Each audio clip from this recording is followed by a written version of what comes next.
Okay, so this is my first time talking about my work, so I'm kind of workshopping it with you guys. Thank you for being here. A little bit about me. I grew up in the suburbs of Dallas, Colleyville, Grapevine area. In high school, I did theater. I did it competitively in those speech tournaments, and then also was in plays. I went on to go to SMU for theater. And during that time, the first 2 years of that program is the conservatory years. So you're not taking any other classes. You're in there with literally the class was only be 15 of us in each class, but there were 30 kids in the program. And during that time, you spent your days 10 hours in this building, and we were doing a lot of Tai Chi, vocal work, rolling around on the floor, and then of course our acting classes. And then I had this one class called Experiencing. The name of the class was Experiencing. So we did a lot of things in that class that definitely stuck with me for the rest of my life. Our final exam was the second time in my life that I ever left my body. And when looking back now, this is exactly what she was teaching us, right? She was showing us different ways to move our bodies, and it would change your consciousness. And you would experience the energy around you in a different way. So our final exam, it was slow moving motions for an hour. And then at the end of it, she would push your energy back into your body. Because she would be sure to tell you, okay, when you're done, you just stand straight, because I've got to collect you back. And I'm like, okay. So I felt that, did I get an A, and at the time I didn't really know what was happening, but I thought it was all cool and interesting. And during this time frame, while I was going through all of that, I started painting manically. And I had never taken a painting class or an art class ever in my life. So I was going to Home Depot, grabbing buckets of paint. My whole apartment was just murals.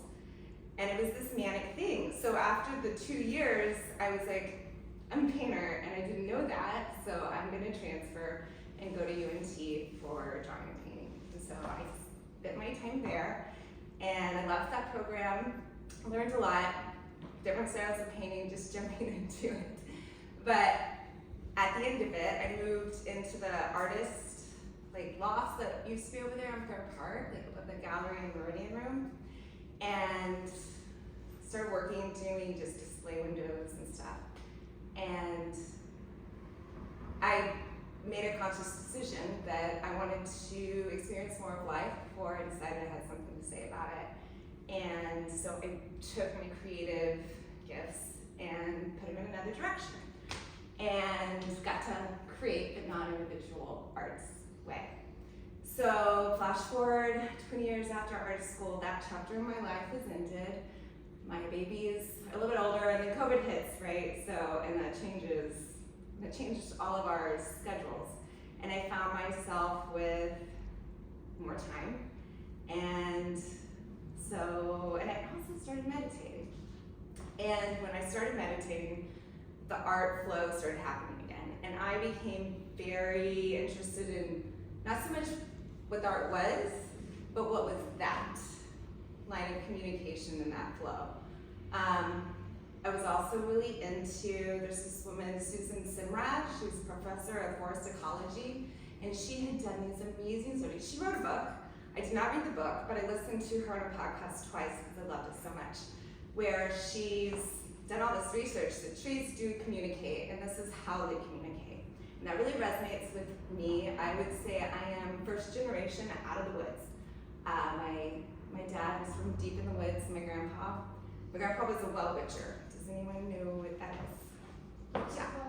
Well witcher? You do? Yeah. Yes. Okay. So up north, they're called dowsers. So it is where when you're out in the middle of nowhere and you need water, you've got to dig a well, right? So you don't have fancy machines, but there's always someone in the community that can do it. It's a sensitivity, right, to energy. So the practice is you would go find the stick that had already fallen with a fork in it, and you walk the land, and the stick will bend and tell you where the water is. And my grandpa was that guy. It wasn't like he made money off of doing this. That wasn't the thing. He was a farmer and school bus driver, but that was his gift.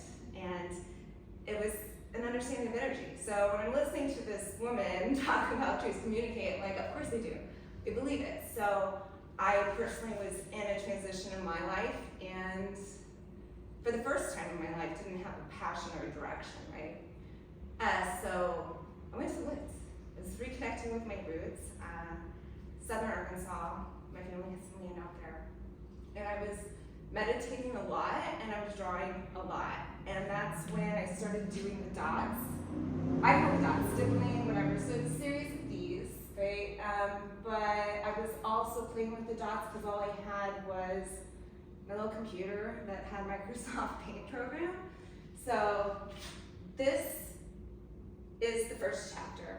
What I realized I wrote was a complete journey of what I was literally experiencing and understanding the world in another way. Because when you connect to those frequencies, they absolutely start talking to you. And I could see the grid, the code everywhere. Everything was code. You know, you've got the internet, and how does the internet affect us? It's a copy of the creation, right? And we can get so disconnected from it. And I mean, I got to the point where I touched the phone, and I would have to, like, it would burn my finger.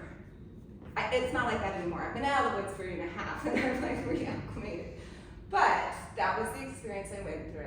So the first chapter, I believe, is like this, and this was done on a computer, yes.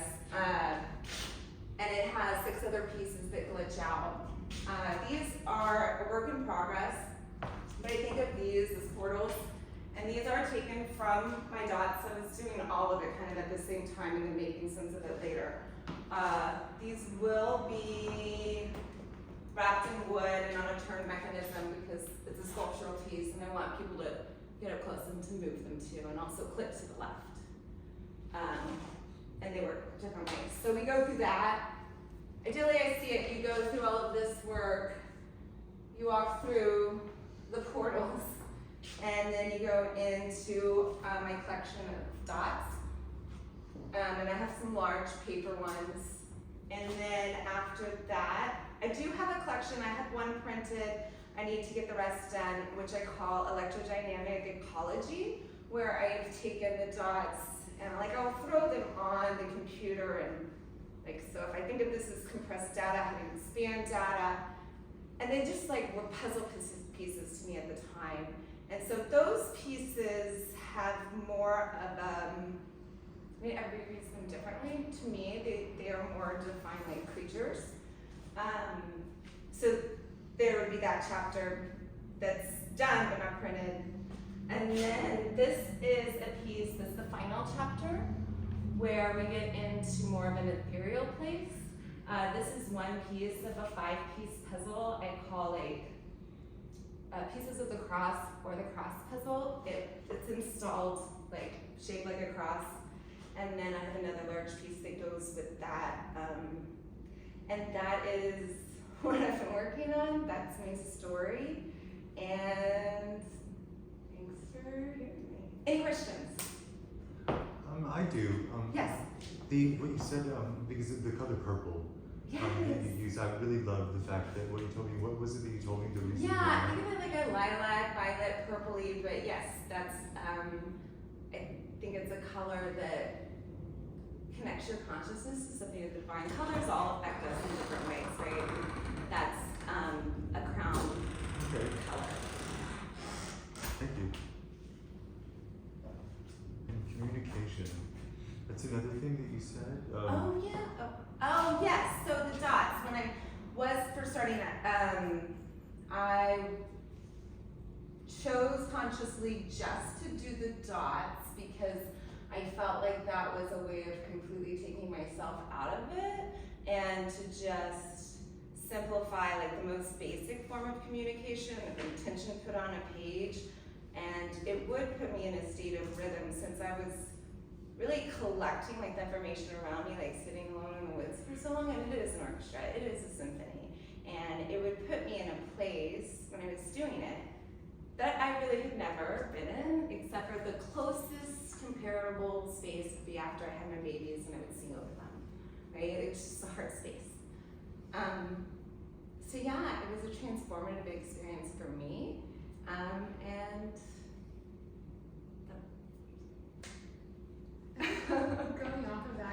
question, and like, I feel like these are very psychological, and they're not like Rorschach tests exactly, but there's something where there's an openness to how people can read them. Is that how you intend them to be? That people. I do, and the way I see it, like when you are meditating in the woods, eyes closed, eyes open, especially eyes open, and just staring at things and being, it's hard for a Westerner to, or in our culture, to go into a space and not put ourselves upon it, right? Just to be in a space and be just receiving, like just listening.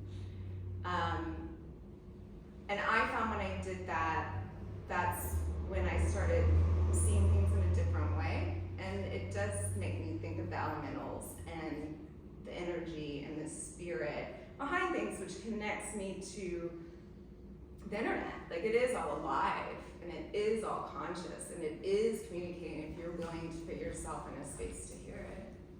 Yeah.